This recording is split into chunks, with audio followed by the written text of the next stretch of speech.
বন্ধু বান্ধৱীসকল এটা কথা সোধোঁ আপোনালোকক হয়নে নহয় আপোনালোকৰ ক্ষেত্ৰতো সেনাহান হয় নে নহয় ক'বচোন আমাৰ এনা হয় না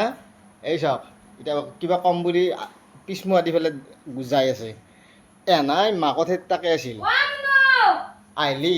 কিন্তু কথাটো আছিল কি জানেনে সোমবাৰে মই আহিম মংগলবাৰে ৰাতিপুৱা আমি ইয়াৰ পৰা গুচি যাম ঘৰ আহি পোৱাৰ পিছত কি হৈছে জানেনে সোমবাৰে তুমি নাহিবা মংগলবাৰে আহিবা বুধবাৰে ৰাতিপুৱা যাম তাৰপিছত চুক্তি হ'ল ঠিকেই আছে ৰাতিপুৱা 9টা বজাত ইয়াৰ পৰা যোৱা কথা এতিয়া কেতিয়া বাজিল 10টা বাজিল এতিয়াও হোৱাই নাই আৰু আপিটো হয় না আপিটো নিমাক ঠেত তাকাই গৈছে আছি আছি এতিয়াই আছি ডাঙৰ নিমাক ঠেত তাৰ পৰাই আহি আছে নে কি যাবা না ঘৰক যাম বুলি কিবাকে ৰেডি হৈছে দিয়ক অলপ আগক লাগি থৈ বাতি হৈছে